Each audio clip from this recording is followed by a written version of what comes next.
Hi, welcome back to Callings from Christ. I'm Christy, and today I have a guest with me, which I'm really excited about because last week I did not have a guest, Kent, and I was like, I don't like this. No, it's tough. It's hard to do that. Yeah, but I do have Pastor Kent here with me, who is a local pastor to our area, and I'm glad you came on. Thank you. No, thank you for having me. This is a super awesome opportunity. Thanks. So a couple things before we get started. We do kind of talk a little bit about your background, and then I'm assuming you had a calling to become a pastor. Yeah. So we'll touch on that too. And I do want to ask like how you met your wife, if you want to squeeze that in there. Oh, yeah, somewhere. we can work that in there for sure. It's a fun All story. right. Yeah, she's a cool lady. So Yeah, I want to know. absolutely. Yeah, for me, I hate saying it's a unique story because I think everybody has a unique story that way. But I was raised in a household where during Christmas time we celebrated not necessarily Advent, but we did the 24 days up to Christmas type fun activities at night. And so we had the little chimney thing, and you pull a little box, and then there was candy in there, and then each of my brothers got those, and then we had this huge. I mean, it was a big book, and it was like a 3D book type thing, and you got to open up a little thing each day. And then there's like another little thing you put a picture on, and you did that. And so that was really kind of cool. But then when Hanukkah hit during the middle of that, at some point, because Hanukkah is never the same days, we would also light a menorah, and we would sing a Hanukkah song because my dad was actually raised Jewish. So my parents, who were both hippies, over at Kent State, where I got my name, a year after the shooting, it was a really big hub for the hippie life, and so they were very open-ended into any type of expression of faith and everything else in that direction. So my brother went a lot to the Latter-day Saints church with the Mormon family across the street from us, and so that was very open. And so my parents were very welcoming to any type of however you wanted to practice your faith and do that type of stuff. But we didn't go to church as a family after we moved from the south end of Toledo. So we moved when I was 2. We went for a couple years, maybe up until I was like maybe 5. And then we just kind of the drive and, getting busy with having kids, and then everybody was getting older and getting into activities. We stopped going to church. And then, so I was kind of raised in like kind of a hodgepodge situation. We weren't really a faith practicing family, but we were open to that, if that makes sense. And then after that, I felt like like a push that I needed to go to church and, do this type of stuff. So it was actually funny. I went to what eventually became my home church and participated in the lock-in at the church. Just I'm an extroverted kid, so you can throw me in there. And I was always going to know kids because I played a ton of sports. So did a lock-in thing, just didn't quite fit right, but my parents weren't really willing to drive me to church, which was weird.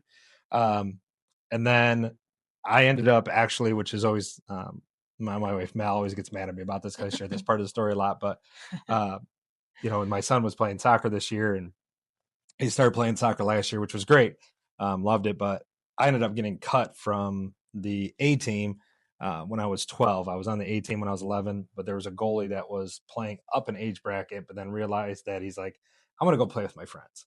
And so at that point, I like to humbly admit that he was slightly better than I am. But then he did phenomenal work outside of practice and became who he was because of that. And I was never going to put that work in.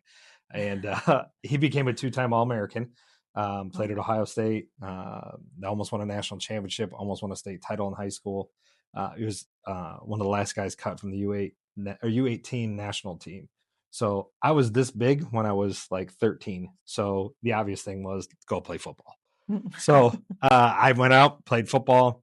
A couple of my friends were sitting there talking about church basketball when we were in high school, our sophomore year. And so I invited myself to go play church basketball with them. I was like, hey, do you need a guy? And they're like, yeah, we'd love for you to come play. And so I felt the conviction from God, like, hey, listen, you're on this basketball team. You should probably participate in something with the church. Yeah. And so it was really cool when I got into the church youth group then as a sophomore, because we had maybe about 15 of us in a Bible study on Wednesday nights. And then there was like a little bit of a hangout time. They had a barn in the back parking lot, with the pool tables, and, they're all the hand-me-down type basement type activities. And there'd probably maybe 6 or 7 of us, maybe 8 would participate in that. And then by the time I had graduated high school, we had a worship service that was over 100 students every Wednesday. It was student led. It's where I first started preaching. So I'd probably preach there 3 times. My youth pastor would preach, most of the rest of the time, but it was just really cool to see that progression happen. Yeah. And through that church, I started there's a certain family, the Reddick family, who really kind of took me in underneath their wing, really watched out for me and invited me to participate in basically the life of their family and the life of the church. I was friends with the second oldest of 8. So there's a lot of people in the house a lot of times, but they took me to church, and I went to a mission trip in West Virginia, or I'm sorry, was it West Virginia or Kentucky? I think it was Kentucky, excuse me, in Kentucky, and realized during that trip, during the devotional time that the youth pastor had set up, um, that there was a void in my life, which is hard to understand when you're living in Perrysburg. We weren't like the wealthiest people. We're a middle class family, but you live in Perrysburg. There's friends of yours that are getting Audis for their 16th birthday, those type of things, and they act like they're getting they act like it as well too. Yeah, and I had other friends that were embarrassed by that, and but to feel like you were missing something was a really profound part of my life, because obviously the running water, all those other type of little things, but major things for us that we just take for granted, so they become little things for us. But realize that I didn't have a relationship with Jesus, and so I remember devoting my life to Christ, and on that mission trip, and kind of just sitting on that creek, and I mean, I will always vividly remember to sit on that bridge, just kind of crying, and just that whole emotional experience. And one of my bigger issues is dealing with the old Kent and the new Kent, being born again and having new life, but you still had old friends. And they were my old friends. They were good guys.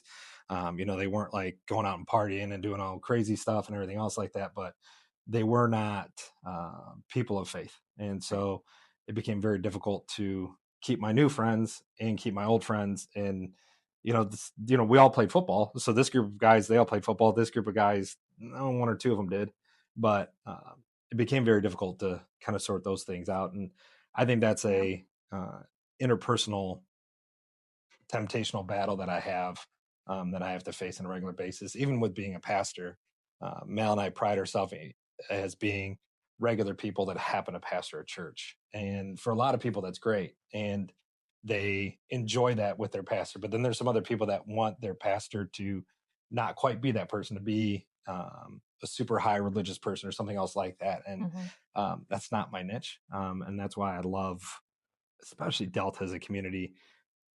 Each one of our pastors in town are uniquely different, and the way that we practice worship is uniquely different. But our cornerstone faith, like I was talking about yesterday on Sunday morning, like none of us have any issues with anything that's in the Apostles' Creed, and so that's a foundational thing for all of us. None of us would argue anything that's in there or anything against that, but we might have a difference in baptismal practice. The River's really big in believer baptism.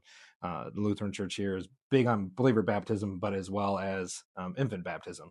And so whatever your kind of flavor is, if you will, we have that in town, and there's a mutual respect between us pastors where, sometimes somebody will move from one church to another church, and we don't take offense to that. We're just excited that they moved from one church and didn't move to home.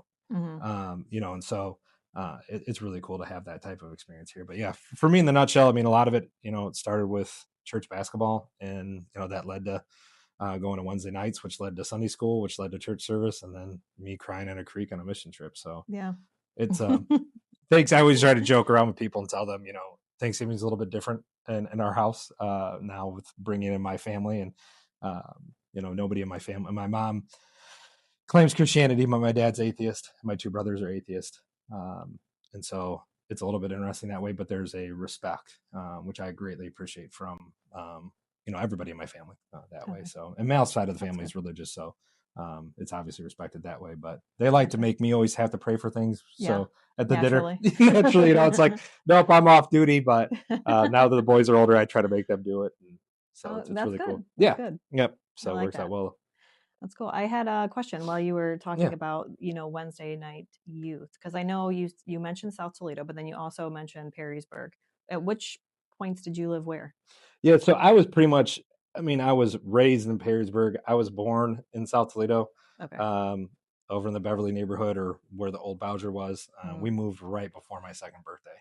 Okay. So my mom was born and raised in South Toledo. She was off of River Road, just before Harvard Elementary, but she was on the opposite side of River Road. But her dad was the head of the state hospital, so Okay. they were back then a very well known family in the South Toledo community, especially Gotcha. with my dad's position. And they had the very stereotypical life back then, where they had the cottage up in Lake Erie, and so they spent the whole summers there. And her dad would take a lot of time off work in the summer, but then he would also have to travel back to Mm. Toledo, which they could do that from basically where Davis Bessie is where their Okay. their cottage was. So about a half an Yeah. hour, 45-minute drive.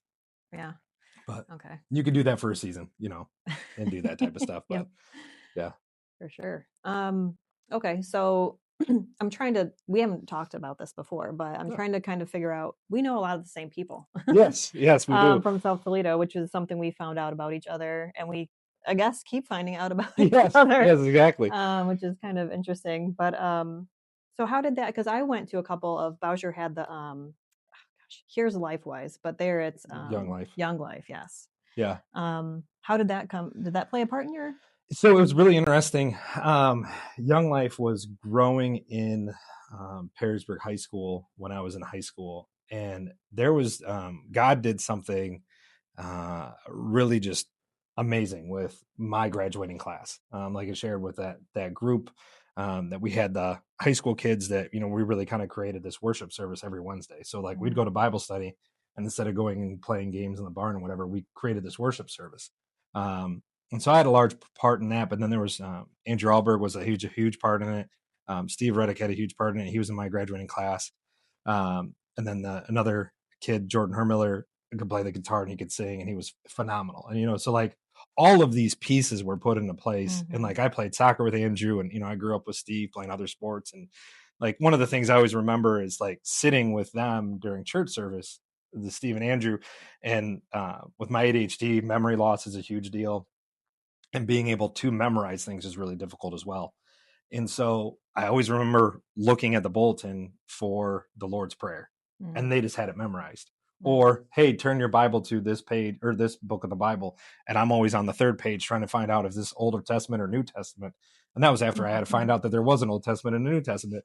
So there's a lot of stuff that was happening in Perrysburg with that graduating class. So there was like kind of a group doing that stuff on Wednesdays. And then there was like another religious group of friends that were going to a couple different other churches. And that was kind of when Cedar Creek was starting to kind of expand out of the junior high. I believe they started their building when I was in high school. Mhm. And so they were in the school building before that. And so some of those guys, we became friends because we all believed in Jesus. And so I started to participate uh, in Young Life my senior year in high Okay. school. And then it was funny because like one of the leaders was like really trying to get me to go to camp and all this other type of stuff, which is great because that's when they really share Christ. Like they're Mhm. building up 4 camps.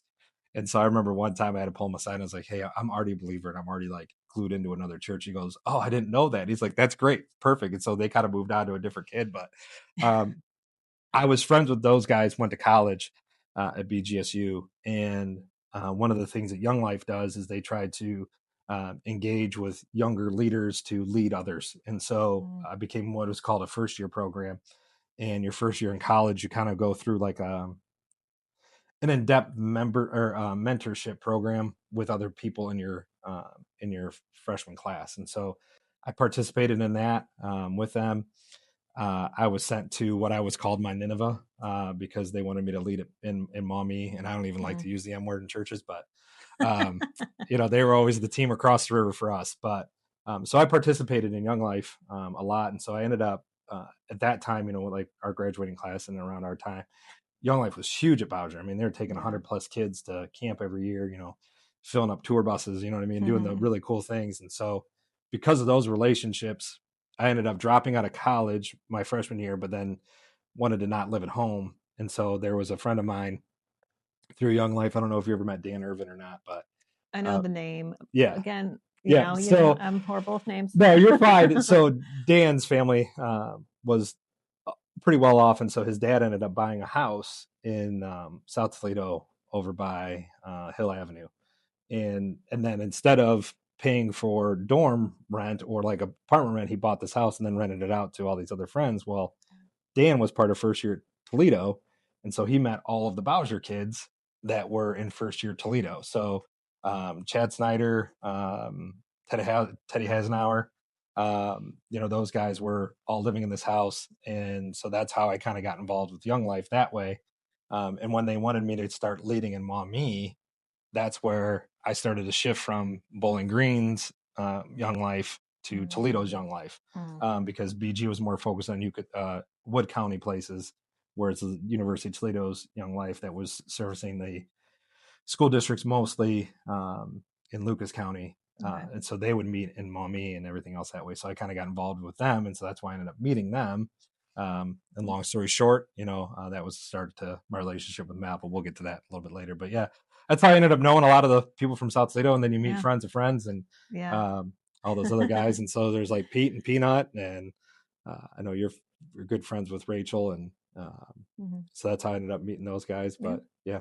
That's funny how it comes together. Yeah, for sure. Yeah, for sure. But yeah, no, all those guys, they were great because inadvertently, I think we held each other accountable. College is a hard time for a lot of teenagers, and so when you have a large group of friends that can hang out and play board games and do the other type of stuff that isn't as the stuff you don't see in movies, if you will, less risky. Yes, less risky. It's a lot better when you have community, and so I found community with them, and so that was a really good thing for me in my life for sure.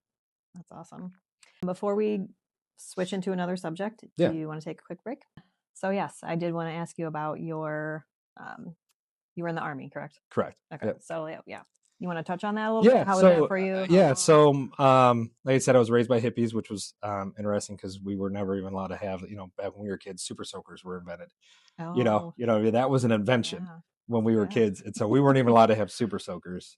My parents were very passive people that way, and pacifism was big for them. And my one brother, due to circumstances, really was kind of having some issues in life and joined the military at a later age. And I never knew that chaplain assistant was even a thing. Like I knew I was working slowly on a degree on an undergrad, and I knew ministry was where God was calling me. I've always wanted to be a gym teacher, so everybody always has their questions they're going to ask God, and usually they're deep theological questions. Mine are, why didn't you let me be a gym teacher?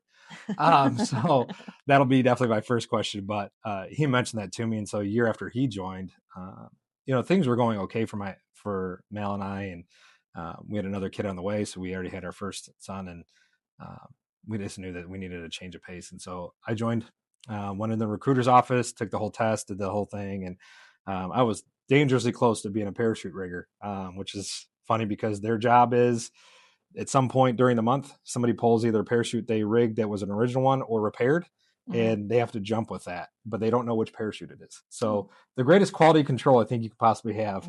It's a good time to have some faith, isn't it? Yes, absolutely. A bunch of guys jumping out of perfectly fine aircraft. But no, the recruiter called me. I wanted to be a chaplain assistant. They said, we really won't have this conversation with you if you're narrow-minded on it, because we can't guarantee it. And he said, it wasn't open that day. And first thing in the morning, I get a phone call from the recruiter. Hey, chaplain assistant is open. When can you get in here so we can hold it for you and go from there? And so I was like, literally on my FedEx route was the recruiter's office in BG. And so I went in there, signed the paperwork, became a chaplain assistant. And basically, to describe a chaplain assistant is, everything that happens at a church, whether it's by the pastor or by somebody else at the church, that's what we do, as long as it's not religious. So setting up for the service, getting the communion table ready, making sure that the Bible study is prepared, not to teach it, but prepared. So, any printouts that chaplain needs, anything else that way. And one of the big things that I really enjoyed about that position was, whoever my chaplain was, whatever they didn't like to do, I became excellent at that. Because I understood that if this was something they didn't like to do, it gave them more time to do the things that they could do well and be excellent at. And so that became what I call like a secondary ministry. And so I talked to my Sunday school class, our youth group yesterday, because they helped de-decorate the church. And I told them, I said, I try not to do that type of stuff because a lot of times that happens at churches is like, oh, we'll just have the youth do it. And so I try to protect them, but I let them know, like, by them doing that and helping with that for that 45-minute period of time, that saved me 4 hours. So now this week I have 4 extra hours to be able to do what I need to be able to do, whether that's spend more time on a sermon or spend more time on a Wednesday night message. And so I love doing that. A lot of my job was triage counseling is what I call it. So I would get to know people. And then like I would start to find out different things about them and like what their favorite sports teams were or where they were from or something else like that. And so like a good example with like your husband, he's from South Toledo. So like I might bring up Rudy's hot dogs or, something like that, or the walleye. And I would, might catch a score and be like, hey man, did you see the score or whatever? And like, I could tell when I responded to him and that he wasn't doing well. Okay, what's really going on? And I would be able to pull him off to the side and based off of whatever was the issue, I could go facilitate them to the right place. So whether it was a behavioral health issue, if it was a spiritual issue, I could have my chaplain take care of it or whatever it was. And then I took a lot of pride in the fact that if I helped them with that issue, they could turn wrenches on the helicopters faster, or they were more in tune to what's going on because whatever this problem was no longer a problem for the mission at hand. And so in one of my awards, I got the Commander Put Combat Multiplier, and I actually had to look it up because I didn't know what that was. And that's exactly what it is doing something that's going to multiply the force. And so I love doing it. I'm extroverted, so it was great. Like whenever I needed, a cup of coffee, for me, it was just go to the motor pool or go to the hangar and just hang out with guys and just see what was going on and that type of stuff. So it was a really cool ministry. Mal really enjoyed doing it, taking care of a lot of single soldiers, giving them home cooked meals and doing that type of stuff. So it was cool. I did that for 5 years. And then I was in the reserves for 1.5 years with the Chaplain Candidate program, which is a really cool program. But ended up getting called to do pulpit ministry, which no offense to my congregation or any of my other congregations. I love being in the military more than I like being in a pulpit, but God called me to the pulpit. So which was cool. Yeah. It's been a fun time. You're not always called where you thought you would go. Yeah, for sure. Yeah. Well, it's really cool. Well, thank you. Thank you for your service, and thank you for sharing that. That's pretty cool. No, I always tell people I had the best job in the Army. Like it just between me and the re-up guy, there wasn't a lot of people breathing down my neck or anything else like that. As long as I was doing what I was supposed to, there was a lot of freedoms in my job, which you don't have a lot of freedoms in the military for obvious reasons. But that was a great job. I really, really enjoyed it. Nice. All right. So I want to move on to how you met Mel, since you. Yeah. So Mal. Yeah, Mal. No, you're fine. So an E in there. No, everybody does that. It was interesting. Like I shared before, Mal and I were participating in first year, and then with Young Life, and then that just wasn't panning out. I just wasn't in the right faith position in my life at that time. Being 19 years old, you're just trying to figure out life. And so I stepped away from that. I was just kind of, for the most part, floundering around. I was living at home. I eventually was able to move out, but I mean, I was sharing a paper route with a friend just to keep gas in my car, just to figure out whatever I was doing. And long story short, I ended up getting an opportunity to work with Youth for Christ, which is very similar to Young Life, just a different organization. They're part of the Campus Crusade for Christ. So a lot of people see them on college campuses under the name of Cru. Yep. So that's who I started to work with. And lo and behold, I was in Perrysburg Junior High because I was from there. So they thought that'd be a good idea, good fit that way. And so I met Mal, and she does not like the way that I word this. I met Mal in a junior high cafeteria because she was the only one old enough for me to flirt with. But we were just trying to build relationship. The day that I would go on there was the day that she was in there as well too. And so some of the junior high kids thought it was really funny. And so they would joke about it. And but we wanted to make sure that it didn't look like competitive ministry because I was literally living in the same house. Dan was her head leader of the three of them. And so her and I were just kind of building a relationship that way. And then we were joking about this before we got on camera, but I had my tonsils out, I think in January of that year. And so on AOL Instant Messenger, we were chatting a whole lot. And one of her friends, and man, if I could remember her name, you might know who she is, but she's like, so when are you two going to start dating? And I was like, I was never looking at it that way, but then I could remember vividly looking when she got placed. They do like a big placement. It's almost like a sports draft, and they tell you which school you're going to and all this other type of stuff. And I still vividly remember looking at her because I went and I attended that night, and I can still picture her way down the hallway standing with her dad, and just the way the light hit, and she was just so excited, and she was, I mean, it just looked like somebody was glowing. In my head, I was thinking angel.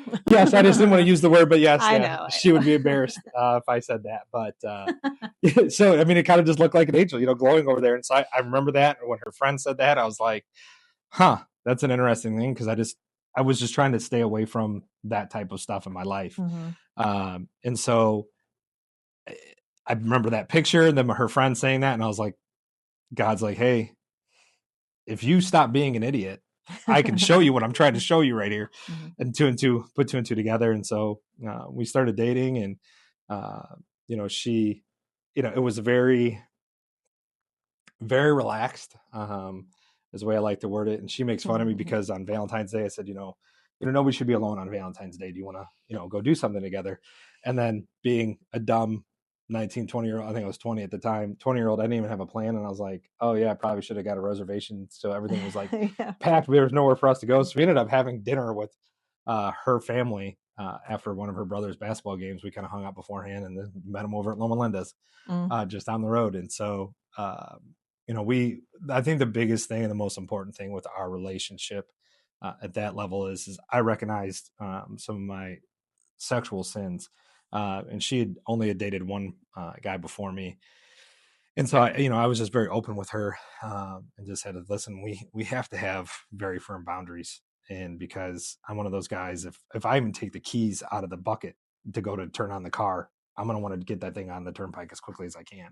And talking about, a metaphor for a sexual relationship. And so for the longest time, we didn't even sit on the same couch. It was very courting type relationship. I didn't know that was a thing until later in life, but I was very much that way. And we were engaged before we even had our first kiss.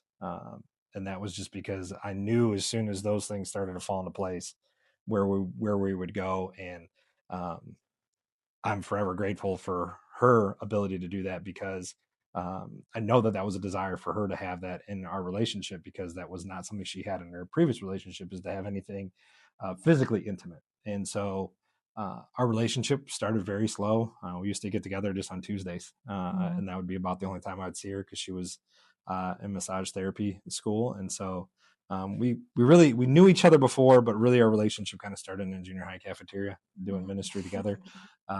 But since then, we've got the two kids. They're doing great. Freshman and sophomore, or freshman and junior in high school. Yeah, we just celebrated 18 years of marriage 3 months ago. So yeah, it's been great, and to have her as well too with our youth group, and everything that's happening with our youth group right now at church. I would love to say, we did this thing and that's what made it all work, and it's blown up to what it is. But there isn't really. The youth here, I think, just really bought into the whole idea of inviting their friends, and that's what's really created that culture. But having her by my side every Wednesday night is huge. And I love what we titled her as the leader of Moses Ministries, because she's the behind the scenes person. So she's giving me the stuff to allow me to be the Aaron. Gives me a lot of, hey, this is a good series we should run, and here's some little bit of notes, and go with it, and that type of stuff. Or even the setting up and tearing down of stuff. Like, she's tearing down most of what we're doing on Wednesday while we're doing our worship time. And so we can leave on time and do that type of stuff. And so the woman being the helper. Yes, exactly. And so our relationship allows for that to happen. And it's been a lot of fun. It's been a lot of fun that way. That's cool. I want to touch on them since you spoke of youth Wednesdays. You do it Wednesdays, right? Yeah. Do you want to talk about that a little bit? Yeah. How that's going? I mean, it's going phenomenal. I think things happening, or no, it's been great. I think it's, Mel and I have been actively participating in ministry for almost 20 years now. Whether it was in Young Life or working in church or being a chaplain assistant, or her and I shared a youth pastor position for about 1.5 years in Perrysburg. And so we've always been actively involved in ministry in some way, shape, or form. And this one, I mean, a lot of our churches have, done some certain, there are other things and been great. I don't want to discredit any of those things, but what God's doing here at Delta with our youth group is amazing. We took almost 40 youth to camp last summer. Our church average worship is about 90. And for about 2 months there, for about October, November, things started to slow down just a little bit in early December. But we're getting 60 to 70 youth on a Wednesday night, and so it became its own church, really. So it's been really cool. Your son was there the one week, which was really cool. But we've lost track of how many baptisms. I'm just not a big numbers guy. Like, I just don't like to try to focus on those things because I think it becomes a temptation. Sometimes we get lost in that, and so I try to avoid it just to fear those types of things. But we've had easily a dozen, if not more, youth be baptized in this last year, and some would be baptized after camp a couple of years ago as well too. And so I think that's been a lot of it has to do with it. That there's a space where kids and youth can feel free to express their faith in community with each other. And I think that's the biggest thing, that we are creating space to have that happen. 2 years ago, we went to camp, Impact Camp. They do a great job, but it's a lot of big box churches, and they get together to make like one big camp with each other. They do a phenomenal job, and they're like their own little community. And it's a great job. But I had this leaders meeting when the camp started, and they said, listen, we're not doing anything other than trying to create a space for God to move and for us to receive God. And that really stuck with me huge. And I think that's what we've been able to accomplish with our youth group, is to allow that space to exist and to give that space to those youth. We'd love to see more of them attend on Wednesday, but we get about 20 of them coming in on Wednesday. They're starting to bring their parents, which, a lot of people are like, well, if we get a youth group and it goes and or whatever, they'll start coming to church, and they really don't. It's really not a thing. But we're starting to see that. And now we're even seeing secondary people where their parents are inviting their friends. And so we're seeing those youth show up and their parents showing up. And, so we just keep baptizing believers and new believers. And it's been a lot of fun. Yeah. It was nice the last couple of weeks. Got a little bit smaller. It's a little bit easier to manage. So when you're growing that quickly, it's hard to adjust accordingly. Yeah. You need some more hands on deck. Yeah. Some of that and some formatting changes, but, just being flexible to it. But yeah, it's been really exciting. Mal teaches at the high school. I coach and try to sub. And so we just try to be incredibly active in the community and let the church be the church. Yeah. Awesome. I like that. So camp, where is this camp at? So Impact, they do their camp down just outside of Miami of Ohio. And so they do like 2 4-day camps because they've gotten that big. But Redemption Church just down the road in Monclova, they're the ones that kind of helped us find that because, I'm still the pastor. Mal still has a full-time job. She's technically on staff with a stipend at the church. But to run your own camp or to try to find something, it's really kind of difficult. And we're really kind of picky. And so 2 years ago, we went to Impact. They did a phenomenal job. I mean, it was a concert twice a day, and once in the morning and then once at night. And they brought in phenomenal speakers and did that really well. Last year, we went to Camp Machindo. They were phenomenal there. Camp Machindo did a great job with our group. We'll most likely go back there again. I just got to press the button. I got to send the email basically or make the phone call. But last year we did that, and it was really cool. If you've ever participated in a youth anything type retreat or whatever, that last night type thing. And, you laugh. I mean, you've been there that last night and, youth accepting Christ and just worshiping together. And, the last night I was basically just playing DJ. We blocked out. We're going to do this, what we've been doing for about an hour, 45 minutes. And then I was like, but we're not planning anything on the back end. We're just going to say free time, but the youth will dictate what happens. And so a lot of crying, a lot of, great experiences. And I think we ended up just singing worship songs for probably 2-3 hours. Then we just eventually said, okay, guys, we got to shut this down a little bit. But it worked out really well. Like I said, the people and the staff at Camp Machindo, I can't recommend them enough, especially with them being an hour down the road, which was really cool. We were able to use one of the bus drivers, actually, Mike Turry goes to our church. He's one of the bus drivers that are in our district. And so he has a bus license, so we made a large donation to Lifewise and was able to use their bus from Evergreen to be able to move the students back and forth, awesome. which is really kind of cool. But no, we did. It was great. We I believe in confirmation. I just have some issues with confirmations in some churches because you end up seeing kids that never come to your church and then they disappear right after confirmation. And then so sometimes you end up having to water things down for those that were coming. And so like it's not that. And so I have 8 pillars, basically, things that I like to make sure that youth know at some point, how do they supposed to respond in the church, communion, baptism, who is God, and then all the Trinity and all those other pieces. And so during that time, we were able to work on those things, and then at the end of the night, we were able just to have time for devotional and have a message, and basically just have a worship service at night. And so it was good. They did a great job. Had a bunch of activities, and so it was a lot of fun participating in that camp, and a lot of memories were made, which was great. Everyone I think always hears about the crying that happens. Yes. Everyone has some sort of emotion, and I get it too. I mean, I've been to, I went to Notre Dame, so we went to retreats a couple times. Yeah. And it does get, you don't think, this isn't going to do anything for me, but it does. You're surprised how many kids go into it thinking, I'm just here to have fun or whatever, but they absolutely. And I ran into that in the seminary, like I said, we're regular people that haven't a pastor at church. And when I went into seminary, I remember vividly praying in my truck before getting out and just saying, God, just please let there be people that are like me that I can, get along with, and not like, I don't want to say like over religious or whatever, but like, regular everyday people. And so I remember that prayer. And then I remember getting into my first class, and there's a guy in there that had taken some summer classes. And so he knew some people there, and he was, and he laughs about it too, because he actually became one of my like closest friends. And, I still stay in contact with him on a regular day basis, but, had the frizzy hair, kind of a beard, kind of a goofy looking kind of guy. And, had one of those cat shirts that was like launching a cat through space on like a slice of pizza or something else like that. And he introduced himself, and he's like, I pass these churches and I've been doing it or whatever for this long, and I really like cats. And I was like, in my head, I was like, God, these are the people I didn't want to be friends with. Like, these were the people I was like praying to not be with. And Chris became one of my best friends, and we have differences in our understanding of theological things, but I still love him very dearly. And it's really cool to see how, like you're saying, like, this isn't going to be for me. And it definitely was. So it was really cool that way. Yeah.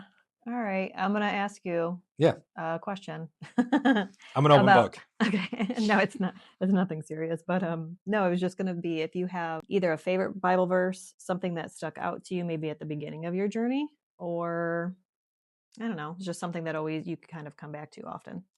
Yeah, for me, 1 Peter 5:7, cast all your anxiety upon him because he cares for you, has always been kind of a mantra of myself. And it became when I was like a junior leader of my youth group. And I still can't, I always mess this up, but yeah, she was Camden's godmother. But she I just had to 1 Peter 5:7 it. And then it became like a thing where they were just like, well, I just had to 5:7 it. And it was one of those things where for the first time when I was reading my Bible, when you get one of those teen study Bibles, and this is before AI and Google, to age myself here, but it just went to the back of the book. I was dealing with some stress in my life. And so I found that scripture, it said to go there. And then there was like a little footnote thing and like little colored thing. And it kind of talked about that. And that really helped me get through that season of my life in a great and profound way. And so that always became really important to me. And on top of that too, it was an easy enough reverse for me, like I said, with my ADHD, to be able to remember that. But also, it also helps me to remember that life in itself, regardless of Christianity or not, is a journey. And, when you have a journey with Christ, the really cool thing is you aren't blind to the end of the journey. Where this is going to end, that your perishable body will be, perish, it'll perish, but you are imperishable by yourself. And so I'm always reminded of that whenever I'm doing a memorial, whether it's graveside or in the sanctuary or wherever it is.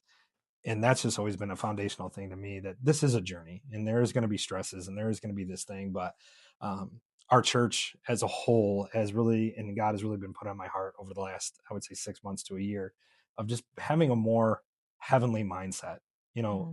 not be worried about these things of the world. Yes, you have to interact in the world. Yes, you're going to have to deal with certain things. And, sadly, there's horrific things that, natural disasters or war, cancer is a terrible situation for anybody to have to deal with. A lot of the older congregation has to deal with dementia, Alzheimer's type issues, and, illnesses where the person becomes the illness, and they'd stop being who they are. It's really hard to deal with those things. And, so I just remember, try to cast all my anxiety upon him because he cares for you. And I always go back to, I think it's Matthew 6:34. Don't worry about tomorrow because today has enough troubles of its own. And those go hand in hand with each other. And I was able to actually even share that with one of my younger son's friends the other day, and then they were going through some stuff, and it's like, I get it right now, like this is the biggest issue you have in your life, Right. but when you compare it to your existence in heaven, how big of an issue is it? Right. And it kind of is humbling, and it allows you to at least take that deep breath. And I think sometimes we just, not that we forget about breathing, but we forget about this life is temporary. Right here, our life is eternal with God in heaven. And when we can get more into that mindset, the better off we'll be. So that's kind of my words that I always try to give to people. And I shared that with somebody else the other day, or just today. We take Christ seriously, but we don't take life too seriously. And when we can get into that type of thing, then we can enjoy more, because with social media and the news and all that other type of stuff is always very negative. And so it's hard to find positive stuff, but we're trying to find positive stuff from earth instead of positive stuff from heaven. And when we start getting into that heavenly mindset, it becomes a lot easier that way. So Well, thank you for sharing that. No, absolutely. Thank you for asking. Yeah. I think I've said this before on here, but I like to ask people because it's just a reminder that a lot of things that we go through in life, it's just, you could just utilize the Bible to get you through it, and everyone, for the most part, has picked something different, has told me something different. So that's kind of cool. I like that. There's a variety. Yeah, absolutely. Absolutely. Yeah, there's my last church in Woodville. There's only 2 churches in town, and I didn't always use the lectionary, but the Lutheran church did. And so every once in a while, some people would, oh man, my pastor preached on that as well too, and he talked about blah blah whatever. And I was like, yeah, I didn't talk about any of that type of stuff whatsoever, but it was the same scripture. And I remember that in my seminary class, like the teacher would hand out for preaching, like, here's a scripture, you can use one of these 2. And there's like 15 of us in the class, and I'm like, we're going to hear the same sermon 7 or 8 times in a row, but each person had a very unique, different way of looking at that scripture and everything else like that. The foundation was always there, but the kind of the spin or the angle was different. Yeah. And that's why I like asking that question too. It's always a different take on it, even if it is the same verse. Maybe somebody, maybe they're not anxiety ridden, but they maybe just have natural worries or something. For sure. So they look at it differently, and they have different ways of handling it.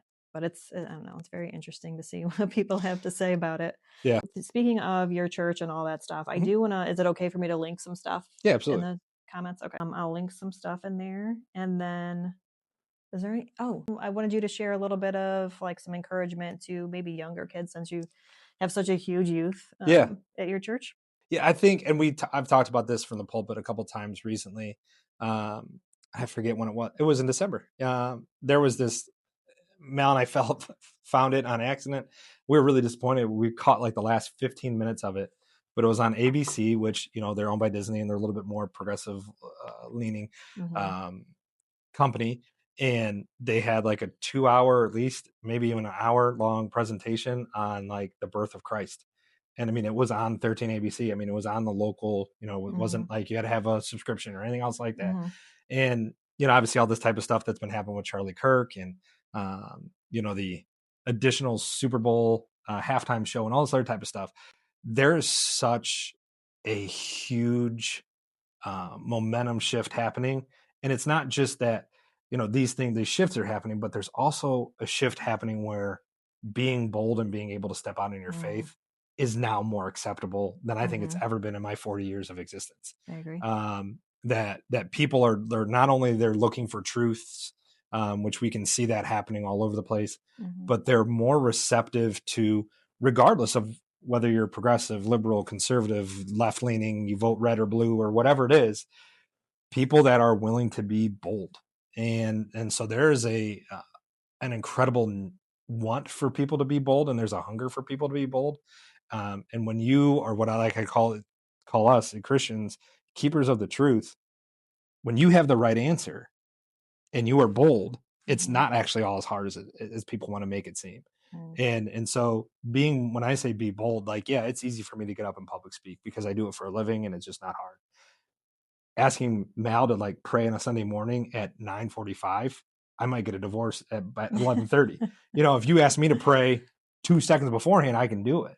That's not where she can be bold. She has other places where she can be bold in her faith and do different things and be a light and to be different. We're called to be, the city on the hill, to be the light, not to cover the light, but to, to make it shine and do that type of stuff. And so you don't always have to be the front person, but there's other places for you to be bold. And not only is it important for us to be bold, but I think for the first time in a long time, people are looking for somebody to be bold. And it doesn't always have to be out in the street corner preaching or on a Sunday morning or whatever. There's ways to be bold in your faith. And people are looking for it and they're receptive to it. So that would be my encouraging thing, especially for youth. I mean, truly, if there is one thing, I think that's what it is our youth at our church right now. They're being bold in their faith and they're inviting friends, and they're taking that challenge. And then their friends see what's going on. They're like, wow, this is really cool. What's happening here? And what's happening there is Jesus and community, and that's it. And when you put those two things together, they're pretty deadly pair. So, yeah. Yep. All right. Well, is there anything else that you No, I just want to say add? thank you. I think this is really cool. I mean, speaking of being bold, I mean, this is a bold thing for you to do. It's stepping out in faith, and I'm sure there's a lot of, okay, I'm going to do this, but what is this? And being able to do that. So I definitely applaud you and congratulate you in doing this. I think this is awesome, and we need more of this stuff out there in the world for others to, whether they stumble upon it or hey, you should watch this. So I think that's really cool. So I definitely applaud you in what you're doing here. Yeah, well, thank you. And thank you for having me on. I really think this is a cool, it's a fun experience. It is. I love doing it. I learn something new every time. Yeah. Amen. So yeah, I like to pray at the end. If you want to do the honors, I let the guest. If not, I will. Yeah, I can do that for you. Sure. Heavenly Father, thank you for today. Just thank you for just the things that you're doing and in our local community, God, and just the beautiful things that happen here, just in Delta, with just having the churches that are uniquely different in the way that they worship, but they're all truth-giving people, Bible-believing pastors. And so I just pray for all their ministries, pray for all the pastors in town and their communities. God, we just pray for Fulton County, our state, our country, and obviously this world, God, that there's a lot of friction in a lot of places, but God, that you can heal those things. And so we just thank you for that. Thank you for this ministry that Christy has here that allows people to speak truth, to share their testimony, to let people know that they're not alone, that some of their faults have become successes because of not what they have done, but because of accepting what you are doing in their life. And so I thank you for her, and I thank you for all those other people that are out there speaking boldly and sharing their faith boldly. And may they continue to keep doing that, not from their own strength, but from your strength. And we just thank you for this conversation that we had tonight, and that the blessing that they were to me and to Christy as well too. It's your holy name we pray. Amen. Amen. Thank you. That was beautiful.